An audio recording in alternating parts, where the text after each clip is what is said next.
여러분, 우리가 평생 모아온 물건들이 우리의 건강, 안전, 심지어 목숨까지 위협할 수 있다는 사실 알고 계셨나요?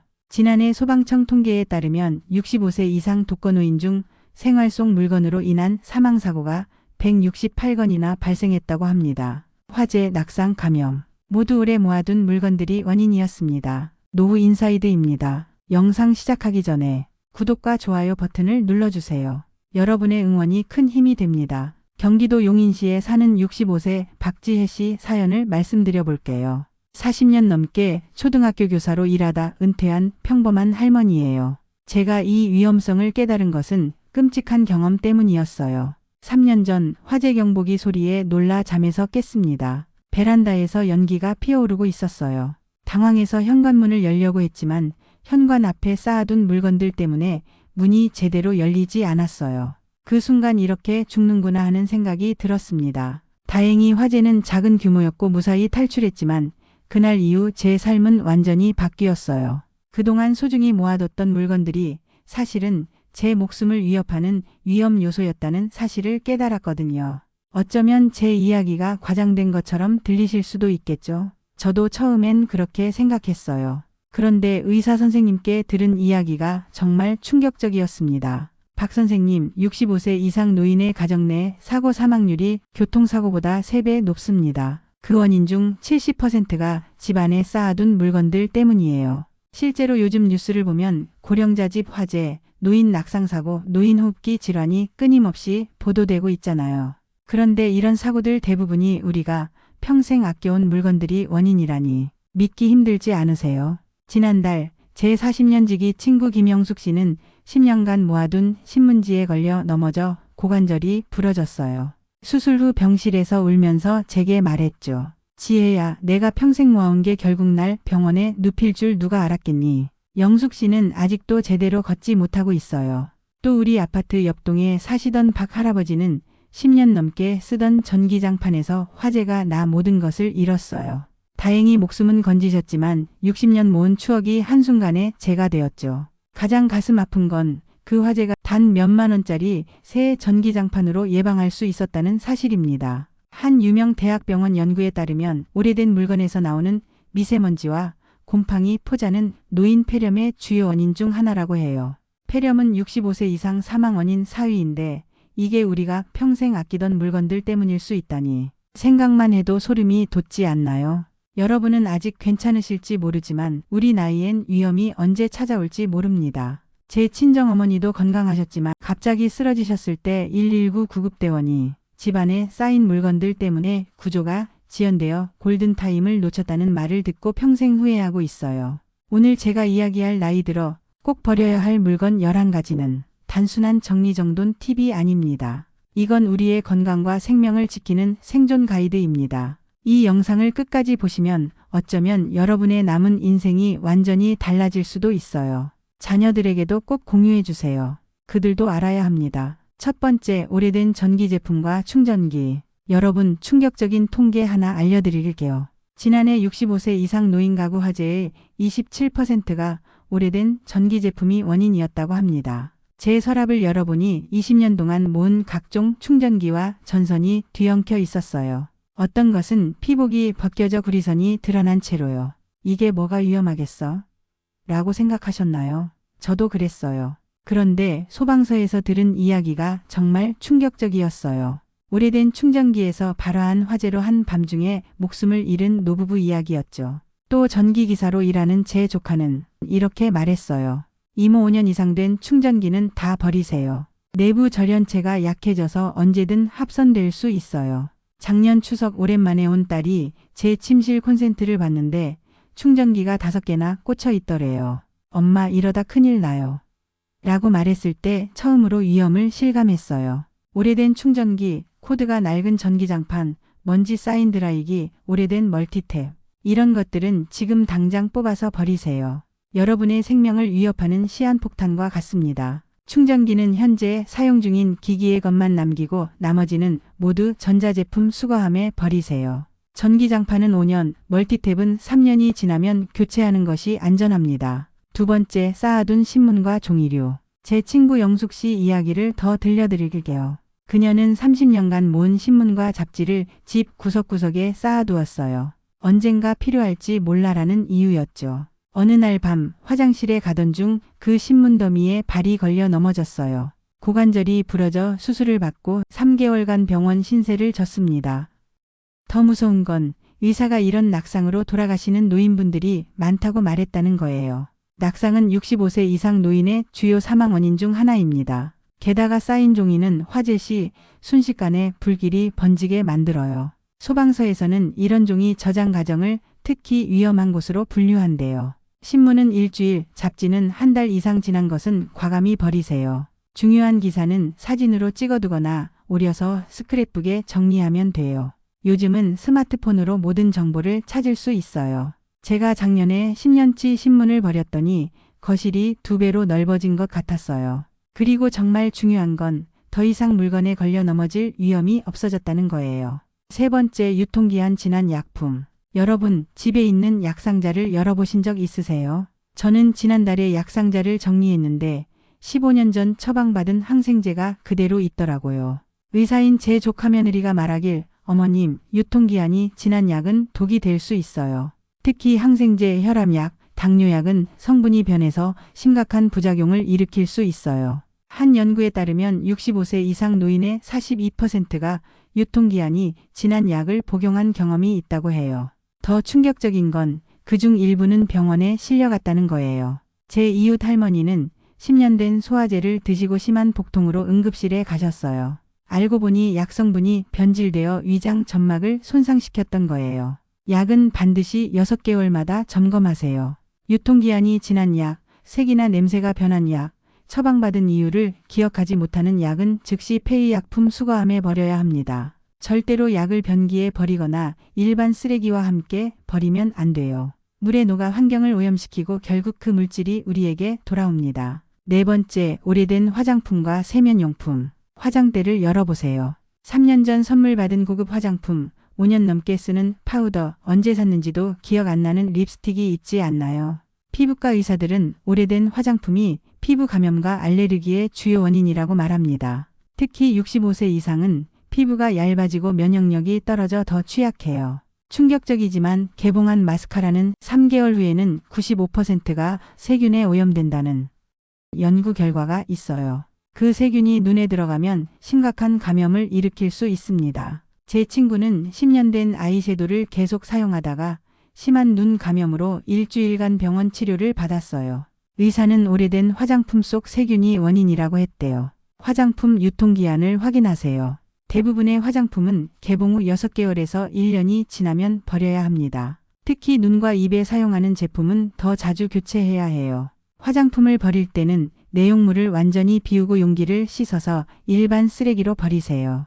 일부 브랜드는 빈 용기를 가져가면 할인해주는 서비스도 있답니다. 이제는 화장품에 개봉일을 적어두는 습관을 들였어요. 그리고 특별한 날을 위해 모아두지 않고 지금 바로 사용합니다. 결국 모아둔 화장품은 대부분 버리게 될 뿐이니까요.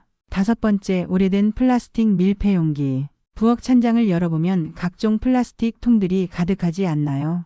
저도 음식 배달시키고 남은 통, 김치통, 반찬통을 수십 개 모아뒀어요. 그런데 최근 KBS 건강 프로그램에서 충격적인 내용을 봤어요. 3년 이상 사용한 플라스틱 용기는 전자레인지에 데울 때 화학물질이 음식으로 스며든다는 거예요. 이 물질은 우리 몸의 호르몬 균형을 방해하고 특히 노년기에 더 해롭다고 합니다. 서울대병원 연구에 따르면 오래된 플라스틱 용기의 미세 흠집에는 식중독을 일으키는 세균이 번식하기 쉽답니다. 나이가 들면 면역력이 떨어져 이런 세균에 더 취약해지죠. 제 이웃 할머니는 오래된 플라스틱 통에 국을 담아 냉장고에 보관했다가 심한 식중독으로 일주일간 입원하셨어요.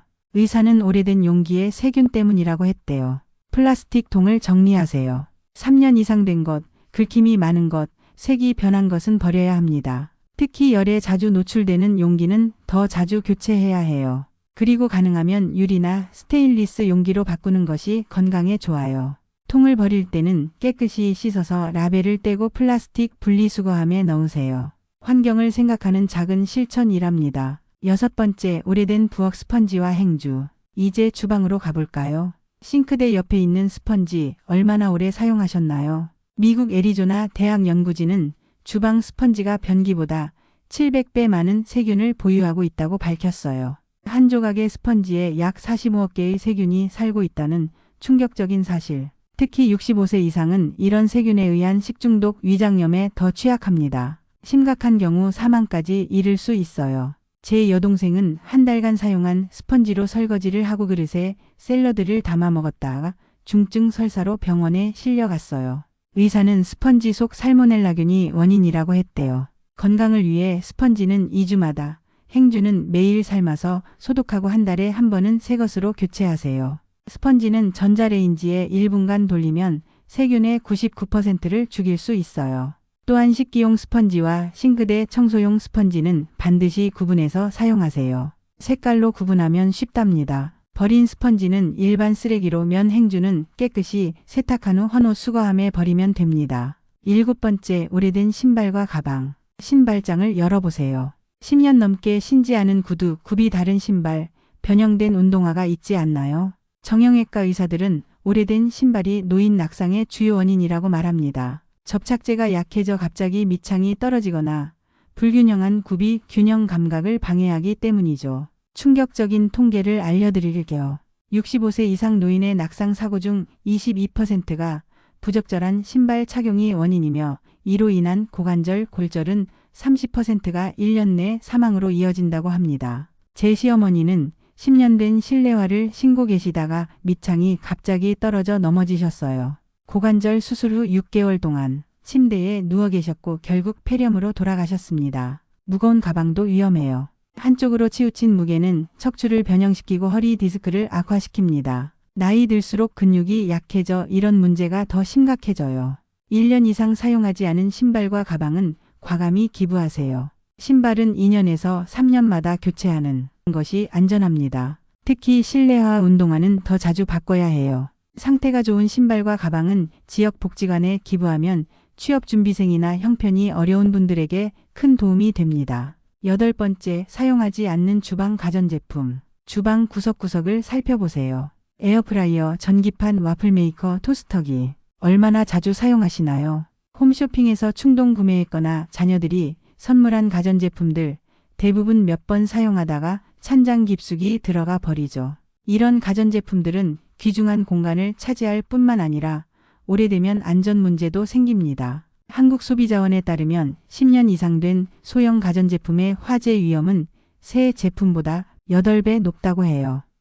특히 발열 기능이 있는 토스터, 전기포트 등은 더 위험합니다. 작년에 뉴스에서 본 이야기예요. 70대 노부부가 10년 넘게 방치한 와플 메이커에서 화재가 발생해 집 전체가 불탔대요. 다행히 목숨은 건졌지만 모든 재산을 잃었습니다. 1년 이상 사용하지 않은 가전제품은 과감히 정리하세요. 상태가 좋은 건 중고거래 사이트에 팔거나 자녀, 이웃에게 나눠주면 됩니다. 새 가전제품을 살 때는 일주일에 최소 2번 이상 쓸까?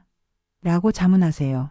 대답이 아니오라면 구매를 재고해보는 게 좋아요. 가전제품을 버릴 때는 지역 전자제품 수거센터나 재활용 센터를 이용하세요. 함부로 버리면 환경오염의 원인이 됩니다. 9번째, 안 쓰는 이불과 베개. 이번엔 침실을 살펴볼까요? 장롱 속에 쌓인 오래된 이불과 베개, 계절별로 모아둔 침구류. 얼마나 자주 사용하시나요? 알레르기 전문의들은 오래된 베개와 이불이 진먼지 진드기의 온상이라고 경고합니다. 한 연구에 따르면 2년 이상 사용한 베개에는 평균 1g당 2만 마리의 진드기가 살고 있다고 해요. 더 충격적인 사실은 오래된 침구류에서 나오는 알레르기 물질이 노인, 천식, 만성기관지염, 폐렴의 주요 원인이 된다는 거예요. 65세 이상은 호흡기가 약해져 이런 문제에 더 취약합니다. 제 오빠는 20년 된 베개를 계속 사용하다가 만성기침이 생겼어요. 폐렴으로 발전해 중환자실에 일주일이나 있었답니다. 의사가 말하길 오래된 침구류에서 나오는 알레르기 물질이 원인일 수 있다고 했어요. 베개는 2년, 이불은 5년이 지나면 교체하는 것이 좋습니다. 특히 목 통증이나 알레르기가 있다면 더 자주 바꿔야 해요. 오래된 침구류를 버릴 때는 깨끗이 세탁한 후 동물보호소에 기부할 수 있어요. 유기동물들이 따뜻하게 지낼 수 있답니다. 10번째, 정리하지 않은 약통과 구급함. 여러분 집에 있는 약통이나 구급함을 한번 살펴보세요. 찾기 쉬운 곳에 있나요? 내용물은 정리되어 있나요? 작년 겨울 제 이웃 할머니가 한밤중에 갑자기 가슴 통증으로 쓰러지셨어요. 같이 사는 딸이 심장약을 찾으려 했지만 약통이 너무 복잡하게 정리되어 있어서 필요한 약을 바로 찾지 못했대요. 구급차가 도착했을 때는 이미 상태가 많이 나빠진 뒤였습니다. 의사 선생님들은 심장마비, 뇌졸중 같은 응급 상황에서는 골든타임이 정말 중요하다고 강조해요. 이런 상황에서 약을 빨리 찾지 못하면 생명이 위험할 수 있어요. 제 경우에는 약통의 모든 약을 한꺼번에 보관했어요. 혈압약, 당뇨약, 비타민, 진통제가 다 섞여 있었죠. 응급 상황이면 필요한 약을 빨리 찾기 어려웠을 거예요. 지금은 약을 종류별로 분리해서 보관하고 있어요. 응급약은 빨간색 상자에, 매일 먹는 약은 파란색 상자에, 가끔 먹는 약은 초록색 상자에 넣어두었어요. 그리고 각 상자에는 약 이름과 용도를 크게 써서 붙여뒀어요. 또한 냉장고 문에는 응급 연락처와 복용 중인 약 목록을 붙여두었어요. 119 구급대원들은 응급 상황에서 가장 먼저 냉장고를 확인한대요. 거기에 중요 정보가 있으면 더 빨리 도움을 줄 수 있다고 합니다. 약통과 구급함을 정리하는 것은 단순한 정리 정돈이 아니라 생명을 지키는 일이에요. 이번 주말에 시간을 내서 꼭 정리해 보세요. 여러분의 생명뿐만 아니라 함께 사는 가족의 생명까지 지킬 수 있어요. 11번째, 오래된 안전용품. 집에 있는 안전용품들 마지막으로 점검해 보신 적 있으신가요? 소화기, 화재경보기, 가스경보기, 비상손전 등 같은 것들 말이에요. 제 동생은 얼마 전에 갑자기 가스 냄새가 나서 가스경보기를 확인했는데 10년 넘게 건전지를 교체하지 않아서 작동하지 않았대요. 다행히 큰 사고는 없었지만 정말 아찔한 순간이었다고 해요. 소방서에서 들은 이야기인데 화재경보기는 10년, 소화기는 7년에서 8년, 가스경보기는 5년이 지나면 교체해야 한대요. 그런데 많은 분들이 한번 설치하고 평생 그대로 두시는 경우가 많다고 합니다. 저도 화재 경험 후에 집의 모든 안전용품을 점검했어요. 놀랍게도 소화기는 유통기한이 5년이나 지났고 화재 경보기는 건전지가 거의 방전되어 있었어요. 이런 상태로는 정말 위험할 때 아무 소용이 없었을 거예요. 지금은 달력에 안전용품 점검일을 표시해두고 정기적으로 확인하고 있어요. 소화기는 거실 한쪽에 눈에 잘 띄게 두었고 비상손전 등은 침대 옆 서랍에 항상 준비해 두었어요. 나이가 들면 위급 상황에서 대처하는 능력이 떨어지기 때문에 안전용품의 상태가 더욱 중요해요. 이번 기회에 집에 있는 모든 안전용품을 점검하고 필요하다면 새 것으로 교체해 보세요. 작은 투자로 큰 안전을 살 수 있답니다. 여기까지 버려야 할 물건 11가지를 말씀드렸는데요. 마지막으로 정리를 쉽게 할 수 있는 몇 가지 팁을 알려드릴게요. 첫째, 한꺼번에 다 하려고 하지 마세요. 저도 처음에는 욕심을 내서 하루에 다 정리하려고 했어요. 결국 지치고 포기하게 되더라고요. 이제는 15분 규칙을 지켜요. 하루에 15분씩만 정리하면 부담 없이 꾸준히 할 수 있어요. 둘째, 3년 규칙을 적용해 보세요. 3년 동안 한 번도 사용하지 않은 물건은 앞으로도 사용하지 않을 가능성이 커요. 저는 모든 물건에 스티커를 붙이고 사용할 때마다 떼었어요. 3년 후에도 스티커가 붙어있는 물건은 과감히 버렸죠. 셋째, 사진으로 추억을 남기세요. 특별한 의미가 있어서 버리기 아까운 물건은 사진으로 남겨두세요. 저는 아이들 옷, 학교 물건들을 모두 사진으로 찍고 디지털 앨범으로 만들었어요. 물건은 없어도 추억은 그대로 남아있답니다. 넷째, 가족과 함께 정리하세요. 혼자 하면 외롭고 힘들어요. 저는 한 달에 한 번 자녀들이 와서 함께 정리하는 정리의 날을 만들었어요. 함께하니 재미있고 자녀들도 제 물건에 대한 이야기를 들을 수 있어 좋아해요. 다섯째, 버릴 때는 감사하는 마음을 가지세요. 일본의 정리 전문가 곤도마리의 선생님이 알려준 방법인데 버리는 물건에게 그동안 고마웠어라고 말하며 감사하는 마음을 표현하면 덜 아쉽고 마음이 편안해진대요. 저도 실천해보니 정말 효과가 있더라고요. 여러분, 오늘 제가 소개한 나이 들어 꼭 버려야 할 물건 11가지는 단순한 정리법이 아니라 여러분의 생명과 건강을 지키는 중요한 정보입니다. 3년 전 화재 이후 저는 토요일 비우기라는 습관을 만들었어요. 매주 하나씩 버리기 시작했죠. 처음에는 아까워서 망설였지만 이제는 버릴 때마다 자유로워지는 느낌이 들어요. 우리 세대는 어려운 시절을 겪으며 아끼고 모으는 습관이 몸에 배었지만 이제는 그 습관이 오히려 우리의 안전을 위협하고 있어요. 물건이 우리 생명보다 소중할까요? 제 아버지께서 돌아가시기 전에 하신 말씀이 있어요. 평생 모은 물건들이 결국 날 묶어두는 사슬이 되었구나. 그때는 잘 이해하지 못했는데 이제야 그 의미를 깊이 알 것 같아요. 여러분의 남은 인생은 물건을 더 모으는 시간이 아니라 정말 소중한 것들만 간직하고 나머지는 내려놓는 시간이 되었으면 좋겠어요. 그래야 더 가볍고 더 안전하고 더 행복한 노후를 보낼 수 있을 거예요. 오늘 이 영상을 보신 후 지금 당장 한 가지 물건만이라도 정리해 보세요. 여러분의 생명을 지키는 첫 걸음이 될 수 있습니다. 그리고 부탁드립니다. 이 정보를 주변의 부모님, 친척, 이웃과 꼭 공유해 주세요. 누군가의 생명을 구하는 일이 될 수 있습니다. 오늘도 시청해 주셔서 감사합니다. 여러분의 하루하루가 따뜻한 행복으로 가득하길 바랍니다. 다음 영상에서 다시 만나요.